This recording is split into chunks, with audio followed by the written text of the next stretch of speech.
You are now listening to the Lexicon Podcast. Now, let the show begin. Hey, what's up, guys? It's Alex, as always, aka Exclusive Lex here. We are bringing you the Lexicon Podcast. Now, last time we had pretty much two hosts, right? Yeah. We had Angie, who you heard on the line. You have me as well. But this time we're actually adding my wife. Hello there. And then we're adding Angie's boyfriend. Hey. So, you're going to be hearing four of us from now on, which makes it a little bit better because we have more diversity and we have more actual brain power for these topics. And that's a good thing because, you know, if somebody forgets something or somebody else wants to talk about something else or somebody else has maybe like another decision like for that, what that topic is, you know, we have more people to talk about it. So that's always a good thing. But before we actually started this podcast, Angie was actually being very animated about a certain movie called Spotlight. Now, if you guys haven't seen that movie, go ahead and fast forward about 5 minutes, maybe 7, and then come back because there's going to be spoilers and just, you know, be worried. Because I know it's an old movie, but some of us haven't seen it. And then from there, we're actually going to go on to more stuff that we'll talk about later on as usual. And as always, this is Angie. So I was watching Spotlight while I was waiting for you guys to come over so we could start recording. And I think I only got like 25 minutes into the movie and my eyes started like welling up. Oh, and by the way, I started watching this without Luis's permission because we'd been waiting to watch it together and I just gave up. All right, let Luis, before we continue that, dude, I have to ask you this. Like, how does that make you feel? Now, the reason I'm asking you this is because I do this to my wife. We start a series. Yeah. And then she like falls asleep or she goes and does laundry or she goes and like starts doing the dishes or whatever. And I'm hanging out with my kid and I'm just like, I'm gonna keep watching this. So this is good. How does that make you feel, dude? I don't think it really bothers me like at all. I mean, I usually don't have time for that kind of. I mean, I used to like enjoy movies, but like now it just like if Angie wants to watch it, she enjoys like asking that question like because I know she wants to watch the movie with me or like a specific series with me. Or like Mr. Robot. Yeah, like Mr. Robot, like halfway first season. But I really enjoy Mr. Robot, like just the what is it? Like the premise and the whole plot point of it and stuff like that. No, well the character. Okay, that, yeah. It's about the character because he's a hacker. He's like into just hacking accounts. So and then I live in that kind of world too. Like it kind of reminds me of work. So I'm like I just don't have the time to get to these shows or movies. So that's one of the things that we hear first here. Luis has a double identity. If you guys don't understand what that reference to, just go ahead and watch Mr. Robot. We won't really spoil that because season 2 is actually on right now on USA. I kind of stopped in the middle of season 2 and I haven't gone back just because I haven't had time. But now the reason I ask you that question, Luis, is because I'm gonna kind of bring it back to me as always. I like to do. I like to talk about myself. It's a simple thing. I'm one of those people that likes to start things with my wife, you know, go ahead and watch a series or like I watch a series and I'm like, you should watch this, you know, sit down and watch it. And then she'll go away and I'll end up watching it a second time by myself or just watch it the first time by myself. But if we're watching something together and she watches it without me, I get pissed. And it doesn't make sense because I do that to her. I'm like, I keep watching stuff without her. But the thing is, in my head, I'm like, but I'm always the one with the free time. How come you saw it without me? Like that? No, stop. Like, stop that. So now I'm gonna go back to you, Angie, real quick on this one. How does that make you feel? If he ever does he ever watch a series or anything without you? No, so I've never had to worry about that, like at all. If anything, there was one thing you were watching. Oh, that stupid documentary now. Oh yeah. Documentary now with Fred Armisen and the dude from Bill Hader. Bill Hader. Yes, it's funny, it's cool. But this fool was like, "Can we watch an episode of documentary now?" And I'm like, "It's not funny enough for me to be like, yeah." Let's totally watch that shit right now. No, I'm like, we're wasting our time watching documentary now when we could be watching Mr. Robot. And then lately we've been watching Eric Andre. Well, I've been watching fucking Eric Andre because that's on fucking, what is it? Whatever, Comedy Central. Because, oh my God, he's like crazy.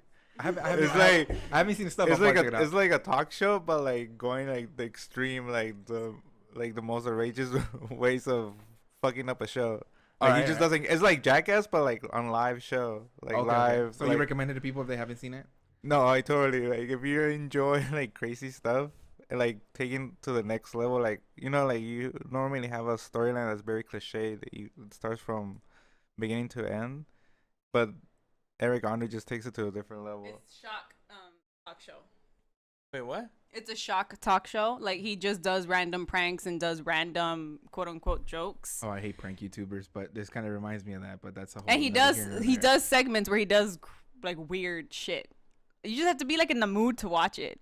Okay. Yeah, I mean- it's funny. It's just like a lot of the times you won't be laughing. You just be staring at the TV like, what the fuck? Yeah. Cool. So there's always times like kind of time and place for everything that you kind of feel like that sense. But now, I'm gonna be maybe a little bit scared about asking this, but how do you feel about me like watching shows without you, babe? I mean, it happens quite often. I know sometimes you'll be like, oh, what episode are you on? And then like I'll catch you up, but then you always give me that face like, kind of went in and watched this without me, and even though I really wanted to see it. Honestly, I'm like, son of a bitch. Did you really just watch it without me? But then again, I think about it and I'm like, you know what? In reality, I don't have time for it, and I envy the fact that you could actually sit down and watch it. But then again, the shows that I watch are not the kind that you like. And sometimes the shows that you watch are not the kind that I like. So I kind of leave our child to decide who he wants to hang out with when it comes to certain things. And that way, at least you have somebody to watch things that you like, and I have somebody to watch things that I like. And now let me phrase that like the reason she says I have time is one because I also watch it in my lunch and my break at work and stuff like that, and she'd rather go ahead and take a walk or like like do something else to kind of relax her mind, and I'm like I want to forget about work. I just want to watch a movie or watch a show. That's what I do. Yeah. On my lunch, I'm just like, all right, you guys hang out and have lunch. I'll just sit in my office and like watch Friends all over again. You know what? I wish I could do that. And I hate the fact that I can't. Because I would love to do that, but I can't. First, I have people that go to lunch with me. So it's kind of rude to be like, oh, hey, yeah, do you want to watch this with me? Oh, wait, you can't understand what they're saying. Okay, never mind. You don't understand what the show's about. Okay, never mind. And then I'm like, you know what? On the other hand, I could go to run errands. And then I end up taking off for errands. And then next thing you know, I get home. I get back to work on time just enough to clock in and start work again. So Yeah, and I mean that's why like I feel like I have more time because like people go to work with me, but like to lunch with me, I'm sorry, and they're like we have a break room and stuff like that, but I have my earphones on and people like I mean I'll talk to them, but most of the time I'm like I just want to kind of like get my brain off of these things at work, I just kind of want to show. And then I mean sometimes it's good to talk to my coworkers, don't get me wrong, but sometimes I just want to immerse myself in what I was really looking forward to. For example, today Narcos came out, so season 2, so I'm kind of looking forward to going ahead and actually watching that show. So I'm probably gonna binge that while they sleep. I'm probably gonna be watching it on the computer while they play. That guy's accent doesn't bother you? Oh, dude. Oh, yes. Okay, good. Okay. So that show is really, really good. Now let me let me remind you guys again who are listening to the podcast. We're gonna go back to Spotlight. That's what we started with, but it pretty much turned into a whole series watching with your couple and your significant other and stuff. But let me talk to you guys about Narcos. Is this gonna be like Kanye West last week? No. Okay, good. No, Kanye West last week was like. no, See, Kanye is life. See, exactly. Like my wife understands. Kanye is life. Like that's like a topic on my heart. But no, like Narcos, like it's really, really good show.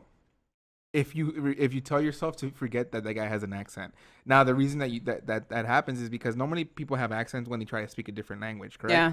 But the thing is, he doesn't work on it, and he looks the part, but it seems like they only got him because he kind of looked the part, not because of the fact that he That's what I think. That's Did like, you see the novela? No, I never watched that. We saw the novela for a couple like episodes, huh? And we were so enthralled with the guy who played Pablo Escobar. It was so good. The one in Spanish or something? Yeah. That's really good. I mean I haven't seen it. I mean I know It's on Netflix, yeah, isn't it's it? on Netflix, Yeah. But let's go back. Spotlight.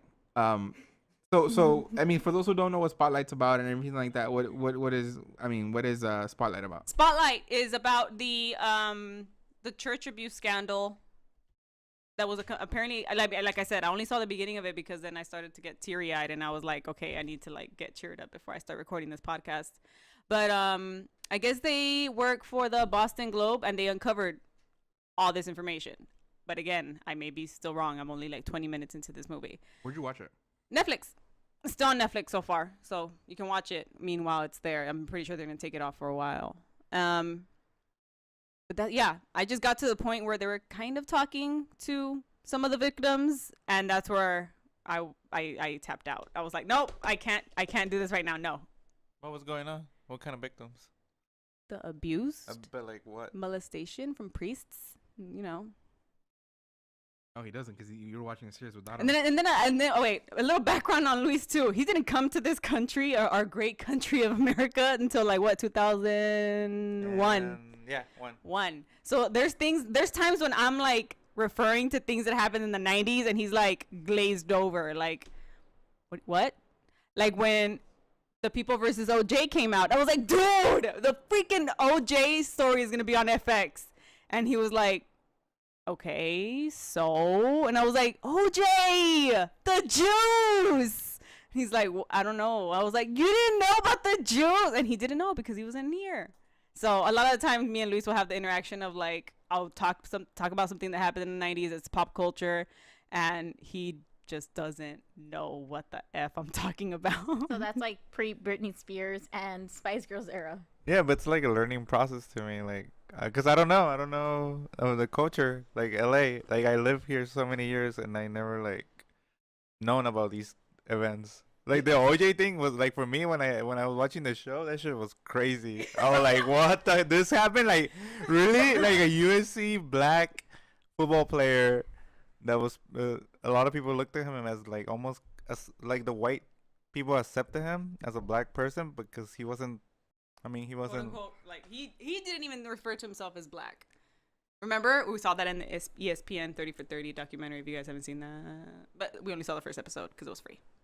It was just like the mentality made you think like it's not okay for him to be like a black idol or like someone to look up to, because just the way he was living, and then the perspective of the public and the fans, they didn't see him like, oh yeah, he represents our community, like for real, like he does. But no, he loved being white. Yeah, he liked living that life like within that type of community, like the college academical and like academic. He was revered. I mean, he was a USC star. He was the reason USC was on the map at the point. He was pretty much going to go to football and be drafted number 1 and all this stuff. I mean, he was a golden child, golden boy. But I think what was most shocking to people was not the fact that it's funny because his race didn't really get brought up until after everything happened. And of course, when he hired, Cochran and stuff like that. And then, what's his name? The other lawyer, Kim Kardashian's dad or whatever. Robert Kardashian. Yeah, so until they got hired, and then it kind of became like a whole kind of a scandal once he actually ran away in a white Bronco. It's like, then they kind of started turning on him and kind of bringing his race and everything. I mean, they brought it up at the beginning, but it was more for sensationalism for the news and stuff like that. But like since you were like watching Spotlight and stuff like that, like I've heard everybody's heard about the church scandal, and if you haven't, it's a little bit hard to say you haven't heard it because everybody knows that they say, hey, this person's been molested or such and such, but and that the church has been covering it since the beginning of time. Yeah, I mean it's been a big church scandal, and I mean everybody talks about it in a kind of like everybody knows that they do it, but nobody really says anything kind of way.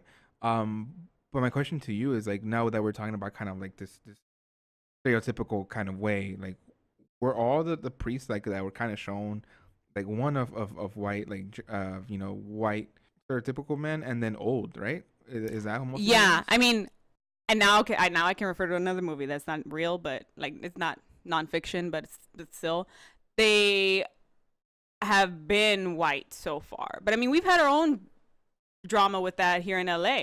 Mm-hmm. Yeah, with our own cardinal that was, pretty much not really addressing it either. I forgot his name. I think it was Mahoney. I don't remember. But yeah, because it's the media that covers it tends to be older white men. But apart from that movie, because have you seen Mystic River? Never heard Mystic of that. River has an undertone of that. One of the main characters was abused as a child by a white priest, Catholic, in Boston. So, yeah. When I was watching that, I thought of Mystic River. No, it's the same thing. One of them is, a work of fiction, and this one is a representation of something that actually happened. But I don't know. I don't know. I gotta finish that movie now. Yeah. I gotta have time to like sit down and actually watch it, and hopefully not freaking cry again, because it was getting to me. It was like immediately getting to me, and I was surprised by it. I mean, it's true though, because like it's funny. Like me, you know, like I said, mentioned in the last podcast, we have a child. You know, me and my wife have a newborn kid, and a lot of stuff that you know you kind of push for granted or whatever, like you kind of don't really notice, or you'll notice it, but it doesn't really affect you. Now, it kind of like affects me, especially when I watch a film or a TV show or something like that. It's a little bit different now in my mentality, you know, because then I start imagining my kid or my son being there, and I'm just like, Jesus, like what the hell, you know, like what could these parents be going through now? Going back to the reason I asked you that question, it wasn't the fact that, you know, to say, hey, it's only this kind of race, or only, hey, it's only this kind of thing, but it's what you mentioned. It's the fact that it's news and sensationalist. You know, the fact that the media will always like bring this kind of like things out and say, hey, it's this kind of person only or this kind of thing only. So like, kind of in a way of telling the people, don't leave your children with these people, or don't trust these kind of men, or you know, blah blah blah blah. And it's kind of hard because you try to understand that it's gonna happen, and you can never pinpoint who is gonna do it. And then that's like the hardest thing. But I mean, the reason that Spotlight was so good, I think, was the fact that they didn't dramatize it to the point where it's like it becomes unreal. Correct? Yeah, that so far what I've gotten in the couple of minutes that I've been seeing it, it's pretty true to the quote unquote like the story, because then as I mentioned in the last podcast, I jumped the gun on this movie, and I was like reading the IMDb trivia while I was watching the movie. Yeah, I know. And, and they spoke to a lot of the journalists that were on the Spotlight team, so like I said, it just makes me more anxious to finish watching it. So, but it's supposed to be like true to the story of actually what happened, and with feedback the actual authors of this expose. No, I mean, I like those kind of movies, like the whole like real kind of like I like reading autobiographies a lot, and especially like for me, like one of the things I like reading autobiographies about are people that I look up to, obviously, because you want to understand, you know, how they got to the place where they were and stuff like that, like you know. And if I can't read, I'll listen to the audiobook, for example, like the Elon Musk book. Thing is, the person who wrote it about the him, Tesla dude. Yeah. Okay. So he's a co-founder of Tesla, SpaceX, and which exploded today, right? Yeah, it exploded, I think yesterday or something like Oh. that. But the thing is, one of the things that they do like right away is that they'll put out an actual like statement and like say, this is exactly what happened, blah blah blah blah. They're like straight up about it. But the thing is, this guy's from South Africa, and the way he started everything is pretty crazy. Like, you know, the thing is, he's kind of like a socially awkward person, and he like admits it and stuff like that. But the thing is, everything that he's always being pushed away, especially by those in kind of like old business, because he's bringing in new business, new Tesla and all that stuff. So I like looking at stuff like that, and I like reading those kinds of books. So my next question for you guys is, you know, movies like Spotlight and stuff like that. Like, what other movies have you guys seen that kind of like maybe you've heard about the story, but then once you see like that story, you just kind of go, what the hell? Like, I didn't really know that happened. Like, for example, like Luis, you know, you mentioned that you have all these things that happened before you got here. So once you start learning about these things, like how does it make you feel? Like, for example, you know, Columbine, or, you know, like, you know, like you said, the OJ trial, or, you know, different things that happened before your time. Like, like when people tell you, do you have like a hard time believing these things happen? And then you kind of see it and you're like, what the hell? No, because I mean, constantly learning about how people live and like how the environment affects them. Like learning just about the culture. Like, what's a movie? Oh, like Che, like the Criterion Collection one, the one with Benicio del Toro. Like, because I have read and seen so many renditions of representation of Che Guevara throughout like most of my high school years and then college, and then I think until I watched the Benicio del Toro role of Che Guevara, I kind of believe like Che Guevara could have been like this. That was like the perfect representation of Che Guevara, like just the way how he acted. Like, it was very calm, like very knowledgeable, very caring of the people, but there was still war going on. So that representation of Che Guevara, like, to me, was like just filmed like really well done. Like movies, like these kind of movies is just really well storytelling basically, and then do it really well. So I'm like really engaged and just learning. Most of the time, I'm just constantly like enjoy learning, and especially if visuals affect me. Like, let's see, like the OJ, like for me it was crazy because it was Cuba Gooding Jr. Like, wow, like he's like a really bad actor, like throughout the whole years. But like, well, like his early years, he was really good. But then there was like a little tiny downfall, and then he came back and did this show. I mean, I know he's been criticized like he didn't do like the best OJ, He did not. but like I still like I don't know what the real OJ is like. I mean, like for me, it was like okay, well, the stories was sold really well. And I was like I enjoyed the story, but I was really against what OJ did. And I've at the end of the day, Allegedly. yeah, but at the end of the day, like all the evidence proved that he was guilty because the people side was had a really good argument, but then the black card was thrown. And I was like, of course, the Well, black card. It was not it was partly that, but also partly the fact that Cochran was one he was a very intelligent man, understanding that the glove was going to shrink because of the blood. So he ended up letting the prosecutor know, hey, make him wear the glove. If the glove fits, then he's guilty. And the prosecutor being saying, hey, it's going to be an easy fit because it's a glove. It whatever, you could just put it on. But what he forgot to account for was the fact that blood makes or liquids make the glove shrink because it was latex.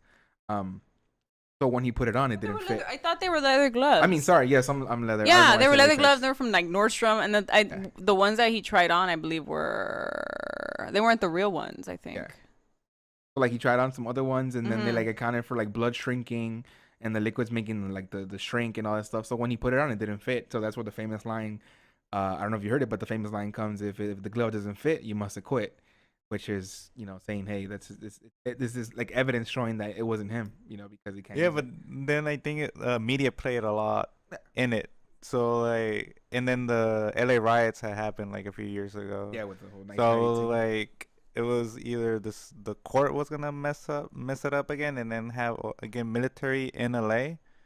I think that played a lot too because Cochran played that game.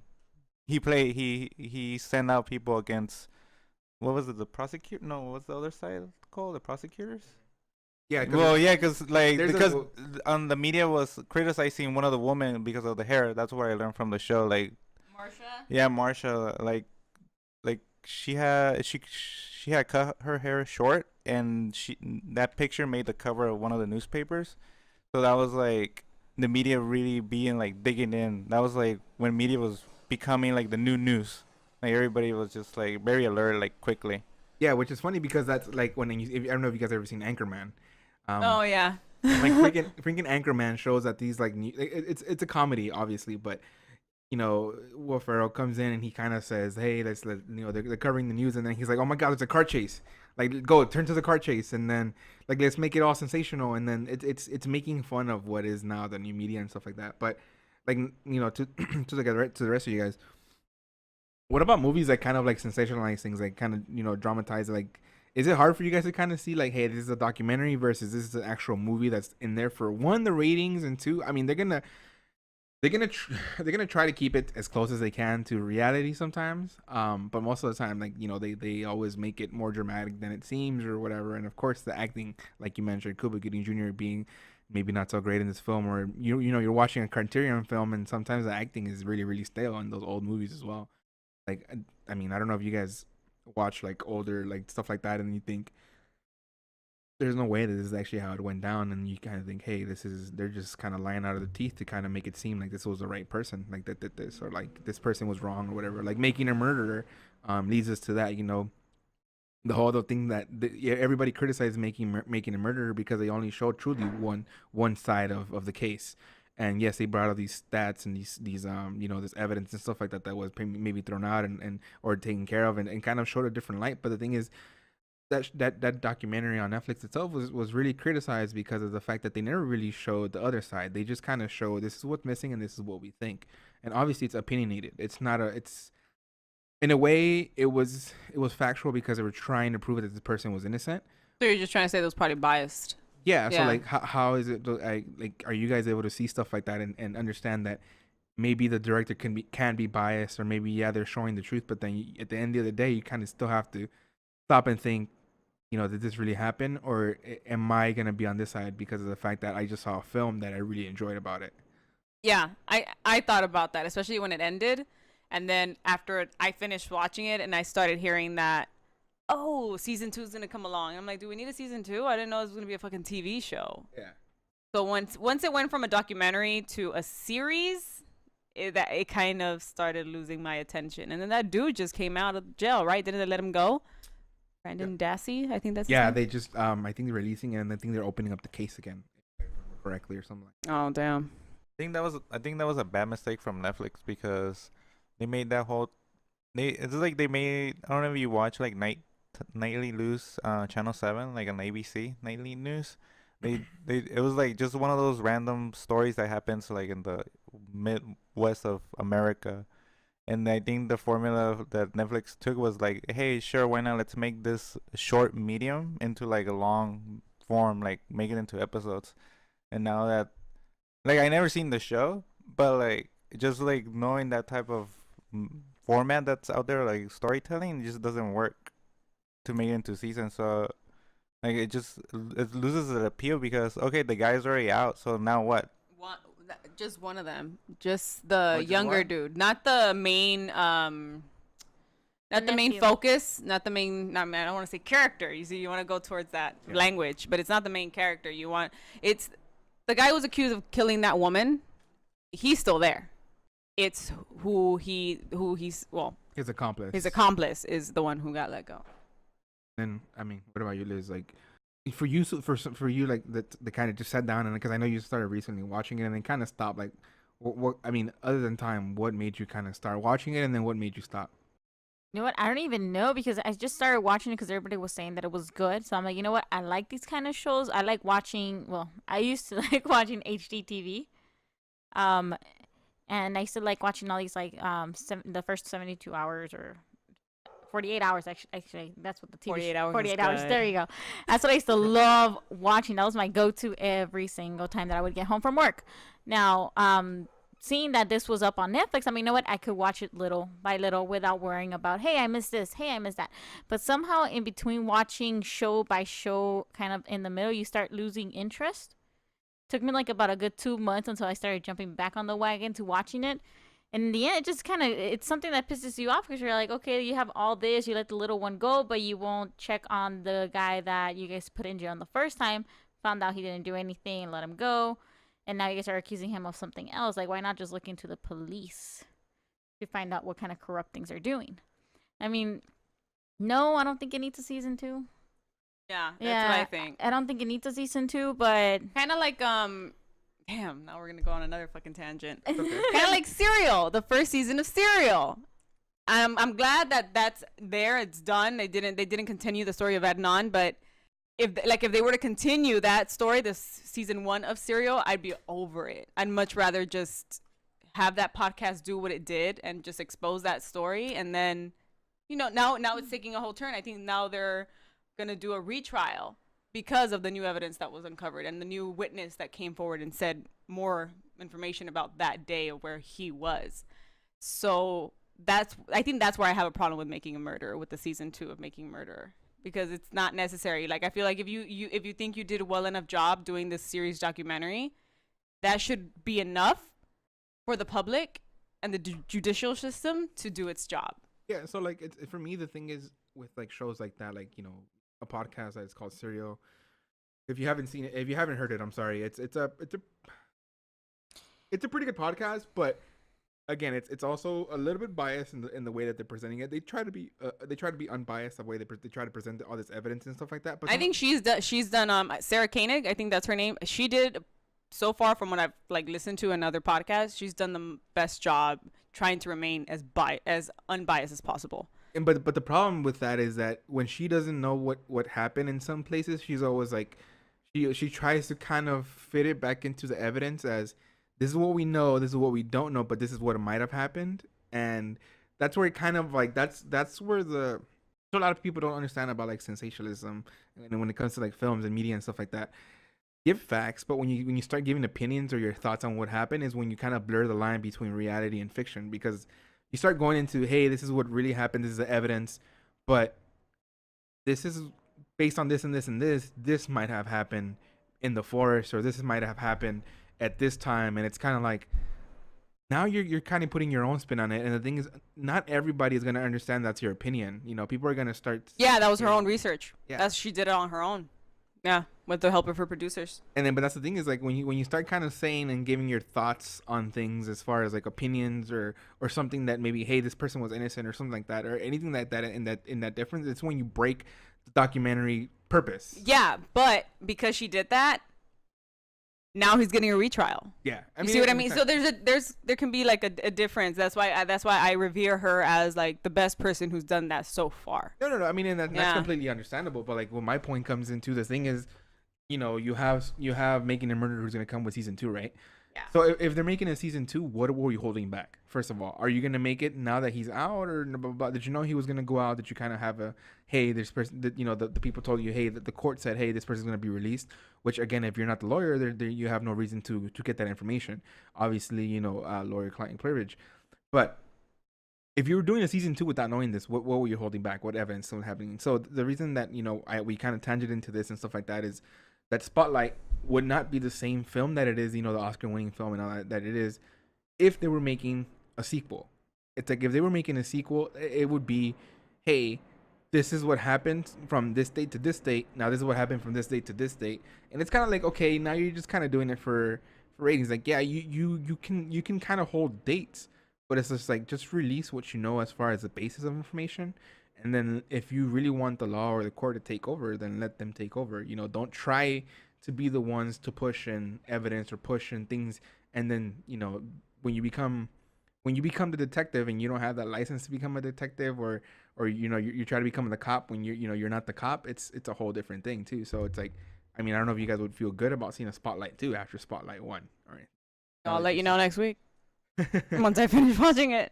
Yeah, so I mean, if you guys haven't seen Spotlight, you guys should definitely check it out. Like I said, we had some spoilers in there. You know, everybody pretty much knows that the basis of the film, as far as, you know, the whole church scandal and stuff like that. Obviously, we didn't spoil more of the movie because, you know, we have all of it. But you guys should definitely watch it. You said it was on Netflix? Yeah, it's on Netflix so far. It's been there since I think July. So it's been there 2 months. I'm surprised because it's an Oscar-winning movie. Usually they take those away like within a month or two. I mean, so Netflix maybe, who knows? I don't know the schedule for Netflix for that movie. Yeah, Netflix has become a huge medium for films now, and of course they pay for it. So I'm pretty sure they paid good money for it. I mean, I'm amazed HBO didn't pick it up or doesn't have it. I'm not sure if they do. I haven't checked, but usually all those great films go on Netflix. And all right, topic 2. Family insurance being poor. Being poor. All right, so It's all about being poor. all right, so welcome back, guys. This is topic 2 of the Lexicon Podcast. Now, we took our break and we're coming back. We were talking about again, you're gonna hear one thing you're gonna hear a lot about is things that happen with my son, between me and my wife, and how we decided to do the parenting thing. I mean, of course I'm right and maybe she's wrong, but we don't know. No, I think it's pretty clear a lot of the time.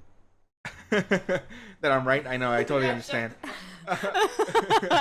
No, like so one thing we were talking about is in the last topic we were talking about watching films, and she said she doesn't have a lot of time. But also another thing that she doesn't like to do is obviously sit there and watch TV with you know, our son. But the thing is, what I like to do and what I love to do is I love to watch soccer games. Now this is going to be a whole other topic later on with you know, whole Barcelona and Spain and just soccer in general, or football as some people call it in general. And it's going to be like its own topic all on its own, especially between me and Luis. But one of the things that she doesn't like to do, she doesn't like let him watch, you know, TV for long, or just be around the fact that, you know, he's on and he's kind of enthralled by it for maybe more than like 30 minutes and stuff like that. Now, what that led to was the fact that, you know, a lot of people in my family don't have glasses, and a lot of people in her family don't have glasses. So Angie asked me. I was like, wait, so there's no one in your family that has glasses? So I responded with, it's because we don't have insurance. So I mean, I could honestly I could go in there and say, hey, no, it's because we have perfect vision. But I can tell you for a real fact that my mom and my dad both need glasses. Fuck. Well, now let me rephrase that. They need glasses to read. They don't need glasses to see like far and To near do and like stuff. driving and doing normal. Okay. Well, I mean, technically, Everyday things. Once you read, you got to kind of need them to drive. That's Oh, kind of do like a you? certain point. Yeah, because of the fact that, you know, you have to read signs on the road, or you got to see signs on the road and stuff like that. So Wait, Liz, do you have glasses? Do you wear glasses? I don't, but my mom does, and it's funny because she will refuse to go to the eye doctor, but she'll walk her little butt to the 99 cents store, get herself some cheap glasses, and call it a day. Okay. until she decides to sit on them, break them, and then go near the light to try to see. Okay, so our resident eye expert would be Luis. Yeah, I use glasses since this is I was like probably 13. I mean, I'm blind as hell. Like but, I just okay. can't read. I can't read. All right, but be honest though. Do you have insurance? Duh. That's why you have glasses. No, yeah, I do. I do, but at the time that you got them when you were younger. oh no, never, because I was in college. So Yeah, I was like, but I needed them. I still needed to survive. I still need to walk. We met you and you were wearing glasses. Yeah. What are you talking about college? Oh. Like, we've only known you with the beard and the glasses. Honestly, that's true though. That's Right? funny. But okay, so like, I totally forgot. so we met Luis in high school and stuff like that, and that's again another topic and a story. We don't want to bore you with relationship details. At least at this point in time, we want to make you wait for it, sizzle that effect. But the reason It'll be that like origin stories later. we'll make it a comic book and a whole big thing, they killed my parents. No, they didn't. This whole thing. By the way, I hate Batman. Just refrain. What the? What? Why do you have to bring that up? Because it's a whole origin story comics. That's true. It does go back to an origin. Okay. So I don't hate Batman. I just really think he's a fucking pushover. Anyway, so we'll continue with this. So the reason that I answered with we don't have insurance, or we didn't have insurance, was the fact that one, when I started working, I was working part time, and I was working at like a local mom and pop video store and stuff like that. And of course, they're not gonna offer you health benefits when you're. They're like, yeah, bruh, come over.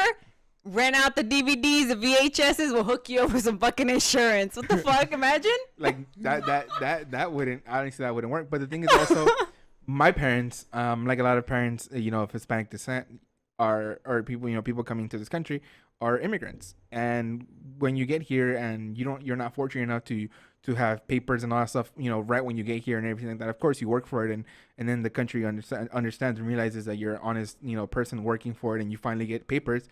But then you still got to go and ask for insurance from your employer or blah blah blah, or wherever it was that you were working before. Maybe you go to another job that offers the insurance because the other one didn't. Some construction companies don't offer insurance, others do. Same thing with retailers. If you work part time, you get insurance. That's true. Stuff like that. But the reason that I said we don't have insurance and we don't have that is because my parents did the same thing and still do the same thing to this day, even though I tell them I have insurance for you. Go and get glasses. They'll go to Walmart. They'll go to Rite Aid. Go buy like some $7 glasses. Yeah, it's not even. They're not even the right prescription. I mean, first of all, because they don't know that it's prescription. They ballpark it. Because oh my god. They get a paper with little writing, try on the glasses, and see which one works. But the problem with that is, and it kind of goes back to a different rooted idealism in my folks and people who don't have insurance, is this. The fear of going to the freaking eye doctor, the fear of going to the hospital, the fear of going to the doctor, because you remember the time that you didn't have insurance, and you remember the time that, for example, one time you had to go to the hospital because something happened, and then you see that bill. And the thing is, I grew up, we're still considered lower class, like lower to middle class or whatever, technically, because of the fact that my dad works and I work and stuff like that, and our combined income is actually better than blah blah blah blah. But the thing is, if you understand where we live, if you understand where we came from, we're poor. Yeah, our socioeconomic class is shit. Yeah, I mean it's the truth. Like, we are considered poor.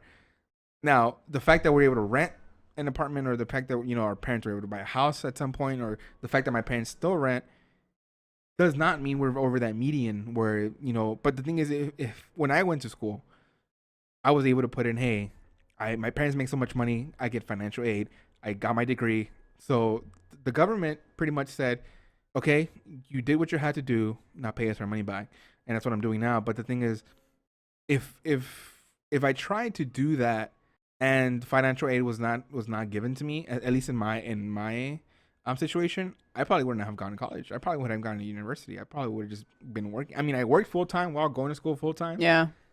But I probably would have just been working in order to make money, enough money to sustain my family and help out around the house. Like, because now that I look at it, now that I'm older, I start thinking to myself, how the fuck did my dad do all this? Yeah. Like, you start understanding how bills work. I mean, obviously, when you're young, you don't understand. You kind of just say, gimme, gimme, gimme. And my parents, I mean, I was spoiled when I was little. But the reason I was spoiled was because of the fact that I wanted toys. I mean, I would get the, like the secondhand toys or whatever, but I would get the toys that I wanted eventually. And that's because my parents never wanted me to think that I never had nothing. Like they didn't want to raise me with the fact that I wanted to say, hey, I want this, and they could tell me, no, we don't have money, but we'll get it for you soon. Yeah. Work for it, earn it, and you'll get it. That's the mentality that I was raised with, and that's the mentality that it kind of goes with. But the reason that my dad doesn't like going to the doctor now, even though he doesn't have insurance, is the fact that it goes back to the point when he never had insurance and he got that one bill. He literally messed up his hand when he was younger, and like when he was playing soccer, and instead of going to the stupid doctor, he goes to what they call a sobandero. No fucking way. So for those of you who don't know what a sobandero is, literally translates to massager, or a person who gives massages. A masseuse. A masseuse, exactly. Or, and actually nowadays it would be considered more of a sport therapist. Yeah, like a physical therapist in a way. Yeah, but they're not. they're what they do what parents do to little kids, in a way of saying sana sana colito de rana, and you're on your way. Kind of. They're like witches, but they touch you, basically. Yeah, but not in a sexual manner or any of that manner. But you heal immediately. Are we really going back to Spotlight here? I know. I thought we left that topic. Well, not like that, because they're Mexican Making most it of the full time. circle? So like super friendly Mexicans. yeah, and they only take cash. They don't take debit or credit cards. Like honestly, like they work it all on the table. But the thing is, the people go to these people because of the belief that they have that it will work, and it doesn't matter what that person does, as far as like, oh my god, they only like literally slapped you on the head once, or they did like a massage or whatever.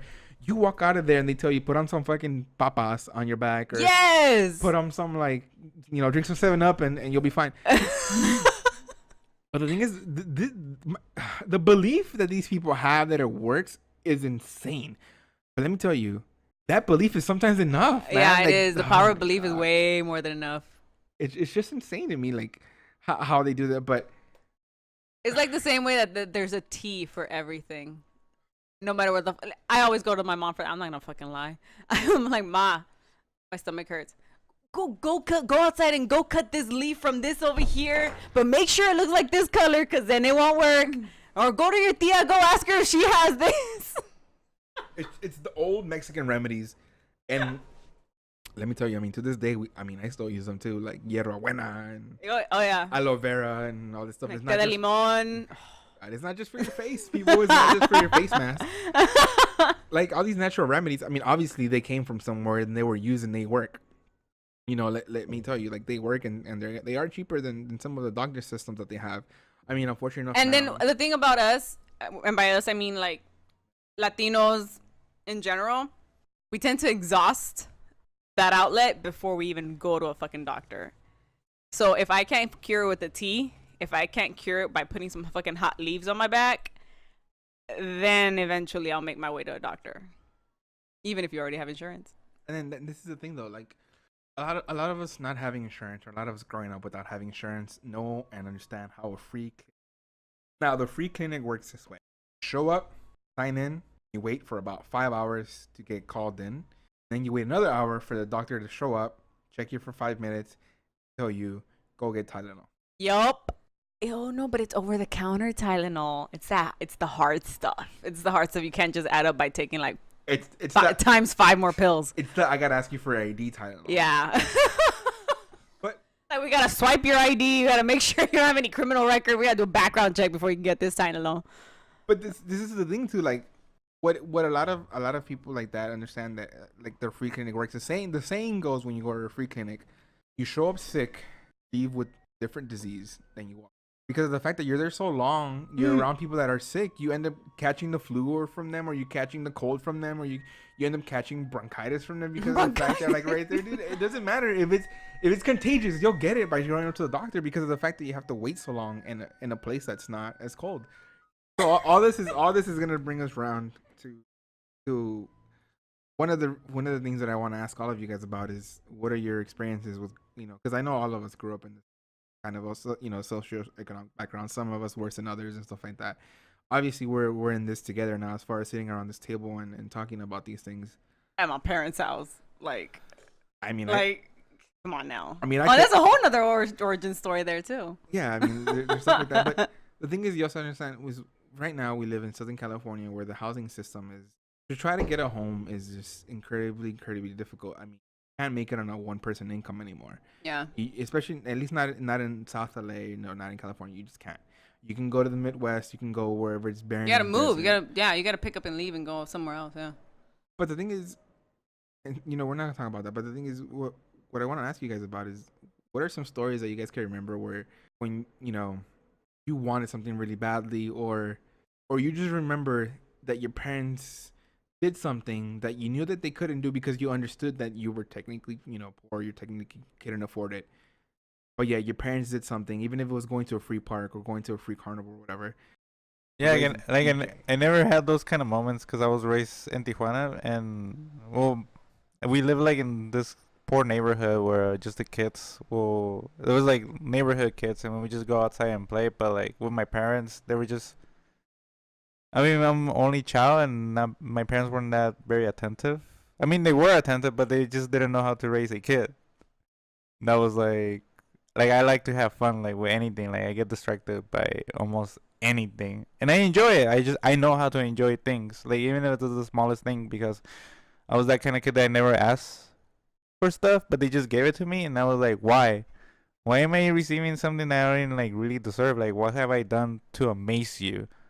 But now that I'm older, like I understand, like, oh, like you, like it was just my parents, like it was just that they never really raised me to be expecting of anything in that manner. I mean, they did, but I was like, I was still too young. Then I came to this country because my dad decided, you know what, you need to go over there. You need to cross the border and do the American dream, in quotation marks, like the American dream.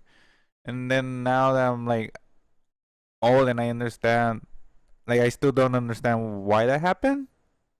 And I really don't care anymore because I'm just like, that's how I grew. Yeah, that's like, it's part of my DNA. Like I enjoy the little things, and then the rest is just like whatever. Like I don't look for anything that's luxurious. I'm like, if I have something, it has to have a purpose. And I really don't look for the glam in life, because it's just how I am. No, but like I understand value, because I just came from a really hard part of Tijuana, and like being poor, it was like being normal. Like it was just like, okay, I understand. Like that was the world around you. Yeah, like we don't have money. So okay, so what? We can still survive. We're not gonna die just because of hunger. I mean, my dad still worked. I still went to school. I was like, okay, we got it. We have a big ass house. I have dogs.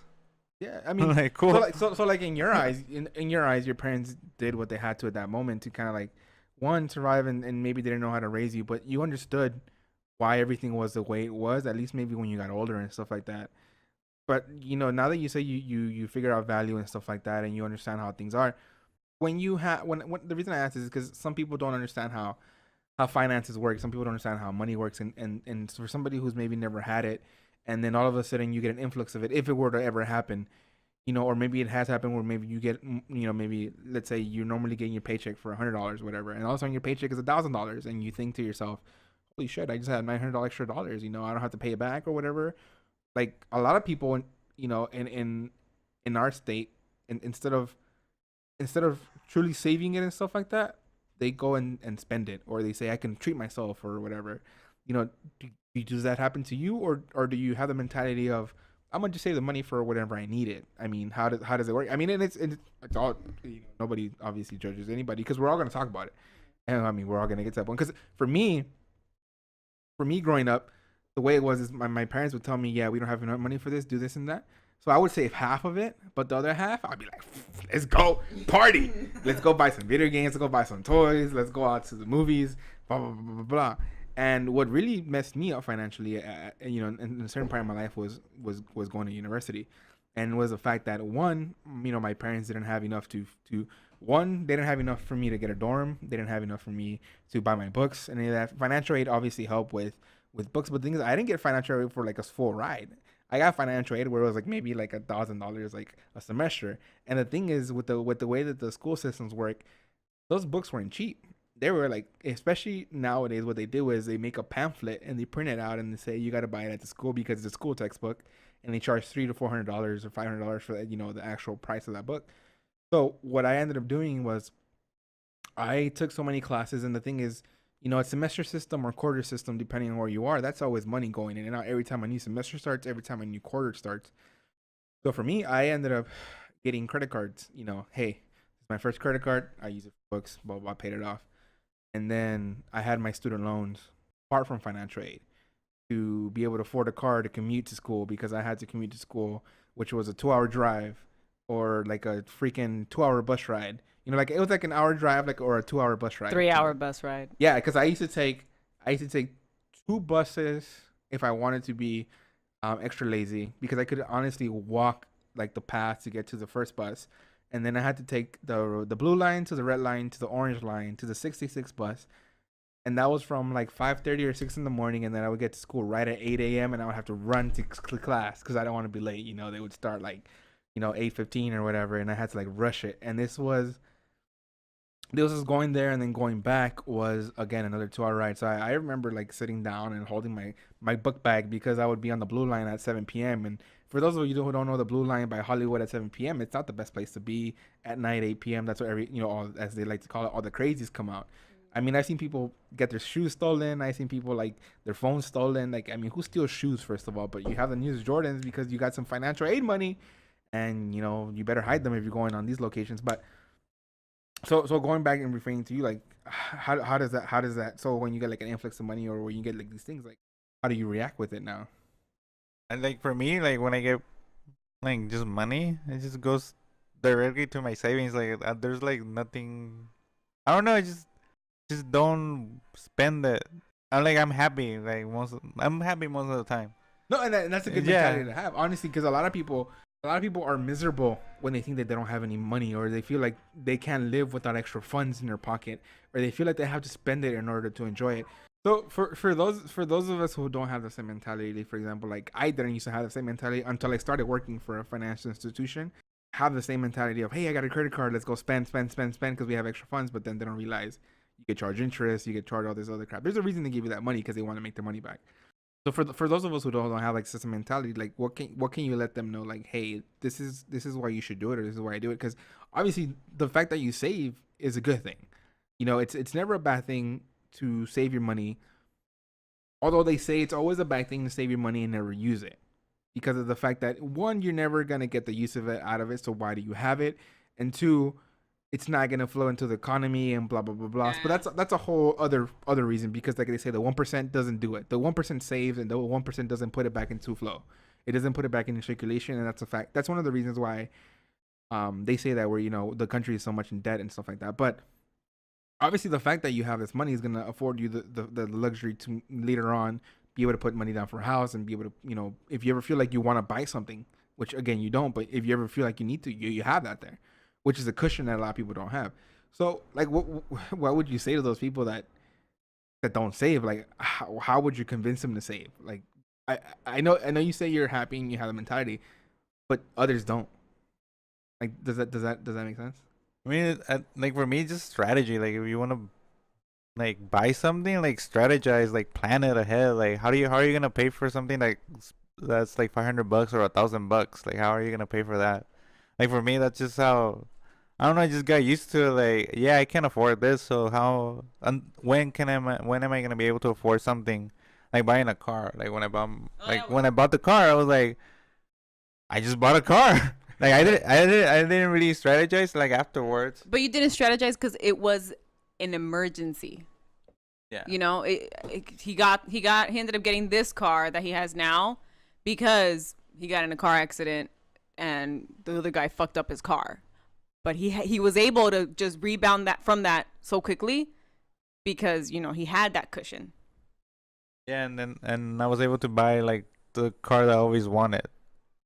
That's the type of car, like a Jeep Patriot 2014. Like I always wanted that car, so I was like, okay, then that's like, I'm happy. Like I got something that I always wanted. So like, okay, that's okay. Like I can, if I set up a goal, then if I want to reach it, I can financially reach it. Like I just plan it. No, and that's good because I mean it's an emergency, but you weren't scrambling for funds, and you weren't scrambling to say I'm gonna buy whatever cheap car I can get that's probably cost you more money in the end because you still gotta fix the engine, transmission, and all the stuff that doesn't work. So yeah, that's a really good mentality to have. Although like I mean some people will tell you let's go out and party, let's go out and spend and all that stuff. And for example, like me, I don't like going out to clubs and all that stuff and stuff like that, spending money on alcohol and stuff like that. One, because I don't drink, so there's no reason for me to really spend money on alcohol. I mean, I'll drink here and there. I'll get a glass of wine, hard liquor, because I don't like beer. But when I see people like they go to the clubs and stuff like that, and they're like, like and they pay like $300 for a bottle of Ciroc they can get at Bevmo for like what, $30-$40, and then, that's fucking enraging. but no. It is. The enraging part. For me, the enraging part isn't the fact that they spend that money. If you want to spend that money and you enjoy it and you get enjoyment out of it, fuck it, go for it. What pisses But me what off- happens when they get their DUI, Alexis? No, see, that's the thing is, just because they're in the club getting drunk doesn't mean they can't take an Uber or, they're driving. What pisses me off is that Monday morning, they start complaining that they have no money. They start complaining that they owe bills. They start complaining that, they might have child support that they can't afford, blah, blah, blah. That's when you're like, God damn it, motherfucker. You literally just spent $300 in the club, $500,000 for VIP. Like, are you kidding me? Don't complain about that when you can afford this luxury that other people don't have. But I mean, that's in reference to that. So that's not in reference because if you want to do that and you want to spend your money, go for it. But then don't complain later on because you can't afford it. You can't afford other things to live or survive or whatever. It's like that's the worst thing or whatever. So it's like if I know people that work ridiculous amounts of overtime and never spend their money, and then I have people who work ridiculous amount of overtime and then they just go out and club every And blow it all weekend, out. go out and party. They go on vacations, whatever. They blow it out. But that's everybody's the same way. Everybody's not the same way. So that's the thing. Moving from Luis to Angie, like what was that? Honestly, I can't think of a moment. I can't because I always just appreciated whatever I got. Like, I could like bitch and cry and moan as a little girl and be a little princess and be a daddy's girl as much as I wanted. I mean, but I was never disappointed. At the end of the day, if I didn't get what I wanted, I was never disappointed. I just move on. But I guess you can say, like, for example, my quinceañera, and you were there. No, you weren't. You were there. You were. I have pictures. Well, you were there. It wasn't a normal quinceañera. I didn't have a salon. I didn't have chambelanes. I didn't have damas. I had a fucking taquero. I had some music. I had some tables, and I had my friends. Now, for those who are listening that don't know what a quinceañera is, that's the equivalent of a Sweet 16 for American culture. But quinceañera is when you're 15, you celebrate that and.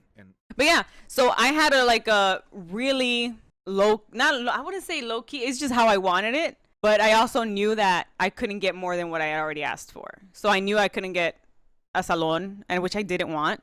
But I think I didn't want it because I knew what my boundaries were. I knew that I couldn't get a big ass motherfucking dress, and I couldn't get, a whole gang of guys behind me and a whole gang of girls behind me, and I really didn't want to waste time on a vals. So I was like, no, we can invite friends and family, we can have some food. We got our family friend that's a taquero, like we got it, we're fine, we're cool. I got my one custom dress that wasn't even a traditional quinceañera dress. It was like a fucking hoochie ass dress. Like a purple ass dress, right? No, it was not. What are you talking about? It was like a blue, like up to my knee. It was tight. It looked like a freaking nightie. But you know what? My parents were like, you're whatever. Like, if this means we're not going to fucking spend like $10,000 on a salon with all this other crap involved, that's fine. It was like going to Lido's and. For real. No, but I think that's where I really realized, like, you know what? This is fine. I don't need more than this. If this is all I can get, and that's it, that's fine. That was fine with me. And then again, I realized it going to college, and like me telling my dad, like, oh, financial aid, we're gonna get financial aid, and he was like, yeah, no, you ain't. We tried it with your brothers. It ain't gonna work. And sure enough, it did not. And that's the worst part because you know for a fact that you're not place where you can afford to pay all these things. You're not at the place where you can say, I can just bring this out of my pocket and my parents can bring this out of the pocket and we can pay for it. But yet the school system will take one look at the paperwork or whatever and say, hey, your brothers and your dad work, they can help you. And it's like, no, like they have their family. My dad's taking care of us. It's like it's a whole different economic situation. So. Screwed me over because I was the last dependent too. Very much so. In a large family, I was the last dependent, and that screwed me over. But whatever. I still graduated. Still got a good job. Ain't tripping. I mean, but that's the thing is too. Like, I mean, we you know, both of us as couples have a double income situation. So it's still even with like the fact that you said he saves and the fact that in our situation, my wife saves, and with both double income, and again, I'm paying off whatever debts I have, especially with the school loan and everything. But still can't afford houses that are in the worst neighborhoods. And we say this because we live in neighborhoods that, I mean, when I used to be little, we had drive-bys and all this stuff every other day, if not every other week. But the house down the street is still like $400,000. Mm-hmm. But it's like tore down. It's like all messed up. Like It's a fixer-upper. Still got to put, exactly. And and the thing is, the property value is not going to go up. Nope. But the thing is, the property value doesn't go down. Yep. It goes down maybe like $10,000. Like, I use what's called Zillow. It's an app on your phone. It's a website. You can kind of look at different housing prices and stuff like that.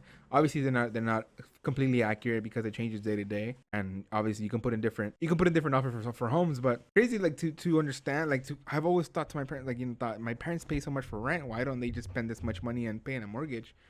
But then you start understanding there's a mortgage, and if you pay less than 20%, there's a PMI, and then you still got to get house insurance, and then all this stuff that goes into it, blah, blah, blah. And then the housing crisis, it's even maintaining a home within itself. It's a whole another challenge. When you rent or you live in an apartment complex, you have the manager who has to take care of it because it's their job. If not, you can kind of say, I'll take it out of the rent, blah, blah, blah, Yeah. blah. But when you own a home, you got to do that, and you got to maintain it. And then, of course, one of the hardest things is you got to understand if you're going to get like a fixed rate or like a variable rate, which the variable rate, the APR, which is what caused a lot of the housing crisis, because they were just giving anybody a home with the balloon payments and saying, hey, you can spend $1,000 a month on a home, but then in 5 years it's going to be $10,000 for your bill, without you really noticing, because you didn't pay attention to the fine print, because they didn't want you to.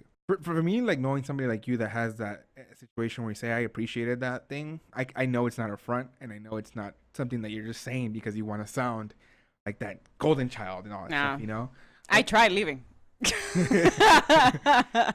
People would tell you, if you have it good, why would you leave? Just simply growing up and trying to make your own space and have your own space. And that's the big crisis that me and Luis had. Like, we wanted to get out because we wanted to start our own lives and have our own space, be able to come home and relax, because that's something that I wasn't getting here, and that's something that he wasn't getting at his home.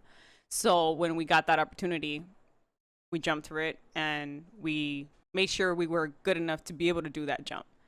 And then when it backfired, it was neither of our faults. It just, shit happened, and we ended up back here at my parents' house. But I mean, at least I had somewhere to fall back. So no matter what, I was always appreciative. If anything, I was more disappointed in the fact that, shit happens. Yeah. But the point of trying to leave was just start your own family and start your own life, because our parents did it when they were younger than us. Yeah. And we can't even do that, and we're mid-20s. I mean, and that's also another funny thing, because I'm pretty sure a lot of you guys saw the NBC Olympics coverage, and then they ended up complaining that millennials were the reason that they failed, because a lot of millennials weren't watching TV, or a lot of millennials weren't using but the thing is, it's kind of the same kind of argument that they make now, that a lot of millennials can't afford homes, or aren't homeowners or stuff like that. But the thing is, the property value for homes has gone up so much with inflation, not the fact that the houses are actually worth more, but the fact that the numbers rose without the value actually going up. Yeah. But the thing is, I mean, we won't get into the subject, but we'll maybe cover it later or whatever. The $15 minimum, is it a good thing or is it a bad thing? We'll have to wait and see, because they already passed it and they're probably going to make it happen here. But that tells you something. Like, if the fact that the minimum wage is going up, it does not mean that we're being more lazy or we're being like a certain way. It just means that money is needed, and if they understand that the lowest of the low needs at least $15 to have a livable wage, what does that tell you about the actual median, for the fact that we don't own homes as millennials, or the fact that a lot of us maybe don't have these great paying jobs because of the fact that we live in this area that doesn't have these great booming businesses? Exactly. I mean, we do, but they're not around the corner. We don't have that. We don't come from families that have been here for generations. Mm-hmm. And that's one of the hardest things, because that's one of the things that I learned from one of my history teachers in high school, Mr. Aldridge. The saying is, in order to become a wealthy family or become a wealthy institution, as far as your household name is, you need to have at least 7 generations in this country, and then you will understand what wealthy truly is. Yep. And that's if nobody in between burns that money. Yep. that's the problem. And then now let's go over to you. What was one time that you felt like, you know, your parents didn't have the best situation, but they tried everything and you understood what kind of situation you were in? Maybe they did, maybe they didn't. Like, you know, we started to learn here. Well, I should start by saying that at 5 years old, my dad and mom actually separated. So my mom was raising 5 kids all together. So that means that money was tight in every single end. Now, me being the middle child, of course, I get the, I guess, shitty end of the stick. Because I have our little brother, little sister asking for things. And then I have the older brother or sister asking my mom, can you please lend me money because I can't make rent this month or whatever it is. Now, I never got the chance to actually get anything that I could call my own. And even up to date, I look after my mom and my brothers, my sisters, and everybody. Because, I mean, that's the way it was. I'm the middle kid. And how could I say this? It's not that they tried to give me everything that I could get, but they tried to give me anything that me and my brother could share. So I think like the best thing I ever got in my whole life as a kid were 2 things. One, which, of course, if you all watch fights, everybody puts money to see what round they're going to win. Well, my dad used to do that to me and my brother. Turns out that in between one of those fights, we ended up winning and it was my number. And my dad asked me, what do you want to do? He's like, I can't give you all the money because I need to do blah, blah, blah, but I could take you somewhere to get what you want. Now, it was during that time when Spice Girls was up and running. Right. So I told him, Dad, take me to Target and get some sandals. I'm not talking about the sandals you see nowadays. I'm talking about those big, fat, ugly sandals. And I remember that was just something that I loved. I took them to school. School didn't let me use them because they were open-toe shoes. So I told my mom, bring me some socks. I'm still wearing these. Sure enough, I was happy. Those were my favorite shoes. That's one thing. The other thing that I had was soccer boppers. I don't know if you guys remember those. There were these things you inflate, you put them in your hand, you start fighting. Well, my dad got those because my brother wanted some. And of course, me and my brother are 2 years apart. Almost exactly 2 years apart. He's 2 years and 2 days younger than me. So, of course, anything he had, I could play with. So, sure enough, that was another thing we used to play with. You know, my parents couldn't afford anything. And, I didn't ask for anything because I knew that I couldn't get it. So, why even make my hopes go up? Yes, I appreciate everything they could do for us. Do I still appreciate it? Yes. Up to date, I still see it. And I'm like, you know what? It sucked not being able to afford anything, but I kind of want my child to have that same experience because night would start coming down and we will go outside and we'll start playing hide and go seek. We'll start playing green light, red light, which is like they say green light, you run, the first person to reach the person that was saying it would win.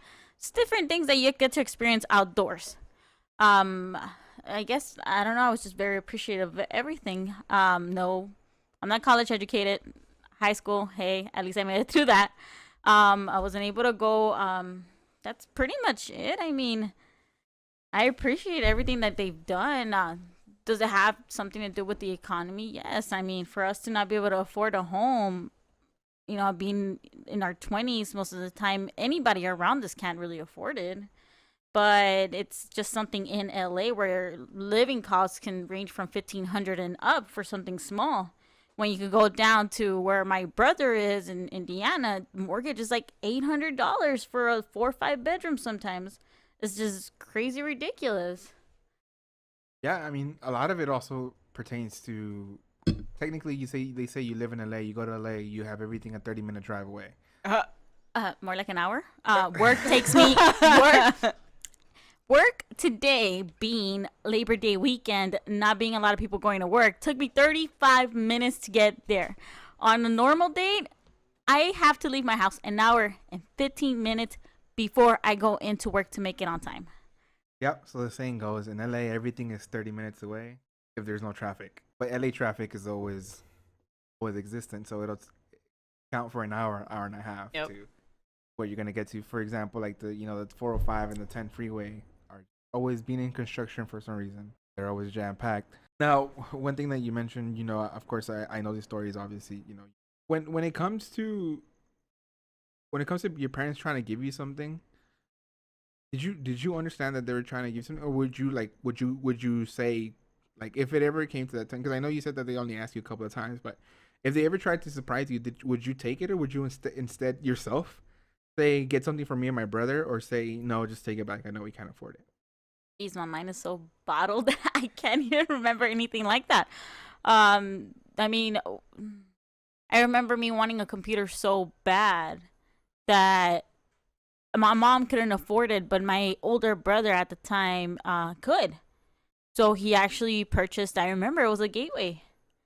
I had it for maybe, let's be honest, Gateway wasn't all that great. It only lasted me about 3 to 4 months until it got a virus. And of course, I couldn't afford it to take it to go get it fixed, even though my mom wanted to, because of course it's a computer, you have fun with it. And I just told her, no, like, what, things happen and you can't fix it. And, she wanted to, and I knew she couldn't afford it, but, I kind of understood, what, Mom, you do so much for us that I'm not going to take away from what little you have. She used to, of course, give us money every morning to go to school. And I don't know how she did it. Because I think about it, I'm like, you know what? Even right now as an adult, I don't think I could ever afford to do that on a daily basis. But then again, I do work where it's pretty expensive to go out and eat on days. So, I mean, now I understand that, and that little bit back then was actually pretty much a lot for me now. Even if my mom would have told me, hey, you know what, let's go out and I'm going to buy you something, I probably would have said, no, save it, use it for something else. I guess, I don't know, times are different because nowadays you see kids with, their iPads and their phones and over here trying to play their Wii U or whatever, game Is console. there still a Wii? I don't even know, is there? Yeah, there's a Wii U. Fuck. I don't know. That's I don't know. Yeah, I mean, you see kids with all this, and I just think about it. I'm like, you know what? Kids nowadays don't know how life was back then. Yes, we want to offer the best we can to our kids. We want to give them everything, even if it costs an arm and a leg. But in reality, it's like, you know what? Our parents taught us this way. It wasn't, part of it was because they couldn't do it, but the other part is because we actually learned to appreciate it and not kind of be like, Ma, give me money. Ma, do this. Ma, this. Gotta learn how to do our own thing. Yeah. That's just what it is. And it's difficult because you see, one of the things that I like to always think about as far as with people coming and talking about stereotypes or anything like that, especially in, the Hispanic stereotype. But, hey, you guys are getting pregnant early, or hey, you guys, blah, blah, blah, tantrums in the street, you guys are always dirty, blah, blah, blah.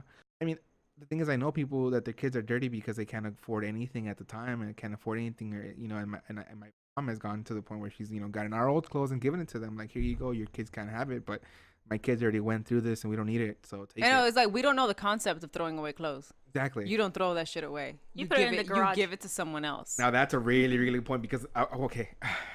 Like throwing something away, like right now that we had to move back here, like we had to force ourselves to throw something away. But before this experience, dude, you ain't throwing that shit away. You put that shit in a bag. I'm taking it somewhere. I'm giving it to someone. We're taking it to fucking Mexico. You just don't throw it away. Yeah, and the thing is, some people call it hoarding, but it's not. The thing is, it's not physically there in front of you. It's hidden away in some dark secret corner that your mother has found for some reason. Or it's with family members in different states or in back in Mexico, because obviously we have everything here is technically always going to be better. Luis, you mentioned it yourself. You come from a place where it was poor, like, but that's how it was. But when you get here, obviously you understand that things are different. Everything has value, even though you don't want to spend money on it. There is value here. Like, you can go and buy a shirt, you can go and buy shoes, you can figure out a way. But over there, I have family members who don't have clothes, who don't have shoes, who look forward to receiving jeans that I don't wear, or we look forward to jeans that my dad doesn't wear because they don't fit us because, we got bigger or we got skinnier or whatever. But you send it to them and they're like, they're happy with it. They're more than happy with they're it. Like, yeah. Oh, we got this. Echo is like, 10 years in the past, but you send it to them and there they go. They're like on Facebook showing off the new clothes that they got.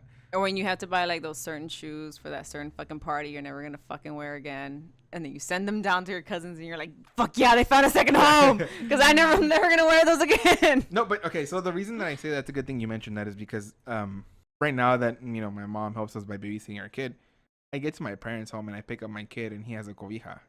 or he has, how do you say it in English? I'm sorry, I forgot what Blanket. a blanket. a Jesus, blanket? I literally blanked on the word blanket. Holy crap!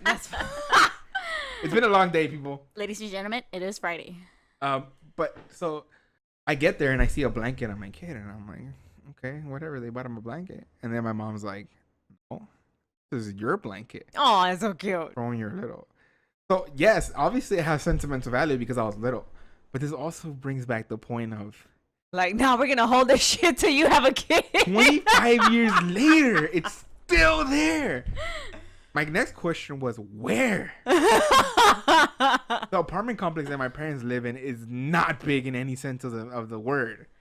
Not. There's no space, but they make space. Yeah.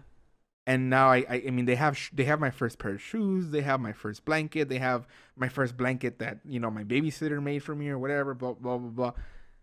And the thing is, for me, the best presents my parents have given my child is not things that are brand new. Like, hey, I just went to the store and I bought these things. Yes, those things are great and magnificent. Magnificent. Don't get me wrong. I appreciate all that because my kid is not gonna wear anything that's not new or not rocking the latest thing, right? But these things that my parents hold on to have so much sentimental value that there's no price I can ever put on them. Oh yeah. And my wife just looks at my mom like, what kind of magician are you, lady? Yeah. Like, where did you hide this? And how do you remember these things?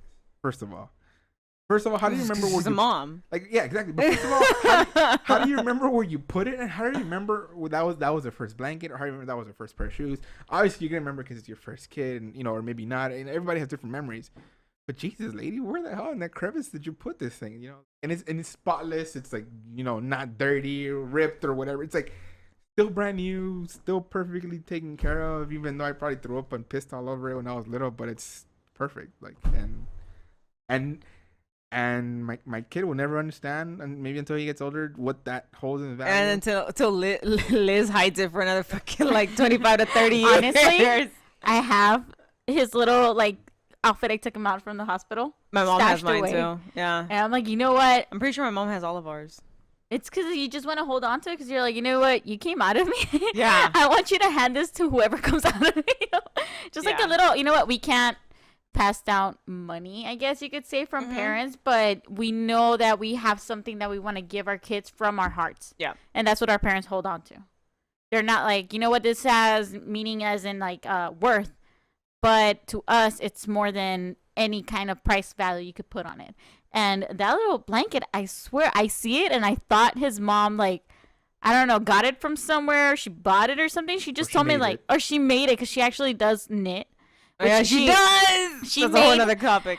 She made her child 2 blankets. 2. Barca color blanket. There you go. No fucking way. That's so She cute. made him with the Barca color. I mean, my kid is technically named after soccer Barcelona. That's for another topic, and we'll leave my you guys God. guessing until the end of time. That's so funny. I mean, it's what I hold. It's my thing. But for me, it's not like the little things that my parents did, because I understood from a very young age that my parents didn't have money, and then I was fortunate enough to be very, very spoiled because I was the first boy being born to my parents, but not just to my parents, but to my immediate family. So I had uncles and aunts and stuff like that were loving me because I was the first boy, first kid, first boy born in this country from my immediate family. So as a baby, I was fortunate enough. My parents were fortunate enough, that I had to really buy Pampers for me for my first year or whatever, because so many people loved me and I was so adorable when I was little. I don't know what happened. Yeah. But I don't know what happened now. But People, yet I haven't seen his baby pictures. What? I hid them. Cause You're married to him. You don't even see his baby pictures. So the adorable and gorgeous part of being a baby is still a question. I've seen Luis's. No, you see some of my baby pictures. I've seen your 5-year-old pictures. No, that's you it. haven't. No, there's the one where I'm in the little whole thing and I'm being held up and you're like, oh my God, that's so adorable. I'm like, yeah, that's the only picture I have because that's the one I like the best. That's so bad. So I mean, she's seen some of them. She's just being dramatic. So but for me, it was the fact that every weekend, I would be at a soccer game, me, I grew up playing soccer since I was 5 till I was like 16 when I messed up my knee. But every weekend I was playing soccer, and afterwards we would go get something to eat, or go and, my cleats were messed up. Let's go buy you new cleats. So that's when I understood that my parents were always going to do something for me to enjoy it. If I was getting enjoyment out of it, it was something good, they were going to work their hardest to make sure I had that. And soccer was that's what's always been a big part of my family, me growing up in my family. And it's honestly what gets me and my dad talking the most. That said, episode 2 of the Lexicon Podcast. Hey. Yay! So as always, I like to let people know where they can find you. So I'm not sure if you guys have Twitter or social media or any of that. If you guys don't, it's okay. You guys can always make another one for later if you guys want to be reached at. If you don't have that, I'm gonna make an email for the podcast where you guys can send questions and topics and all that stuff. Or I'm actually gonna make maybe a page or something where you guys can go and comment on your own stories and stuff like that, because we want to hear it. We understand it, and we understand family and friends listen to this. We understand, complete strangers listen to this are soon enough going to become, our social friends. And so with that said, Luis, do you have anywhere where people can find you? Yeah, you can reach me out at Luisitwo LUISTWO20 Tumblr.com. I still use Tumblr. Like, I enjoy, because I'm part of the Tumblr like culture, because it's just so fun. And then you can also find me on Snapchat, the same Luisitwo LUISITWO on Snapchat. I'll put that in the description as well, so you can go ahead and follow them. Angie, anywhere they can follow you. Snapchat's Angie _Ness, NESS, and then my Instagram, I finally remembered it. It's Anginess, all one word, _ at the end. You can find me on Instagram, Lizzie _90. That's double Z's on there. And other than that, I'm quiet everywhere else. And as always, you can find me on Twitter. That's going to be the easiest place to find me, at Lex Exclusives. You can also check out my website, exclusivelylex.com, where I'm just going to be posting this podcast itself. We are going to be on Podomatic, SoundCloud, and iTunes very soon. If you guys are listening to this, obviously it's already on iTunes, but you guys can check that out. Video podcast maybe soon enough or not, we'll check that out. But as always, thank you guys so much for listening to this. If you guys can, you want to tell your friends, family, anybody, want to write in, do so. You guys can reach me on my Twitter. DMs are always open, so you guys know what that's about. And don't forget, guys, you guys can directly support us at patreon.com/exclusivelylex.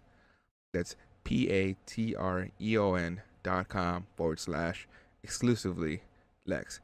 Go ahead, and if you like this, go ahead and please leave a 5-star review on iTunes. We really appreciate it. Thank you guys so much.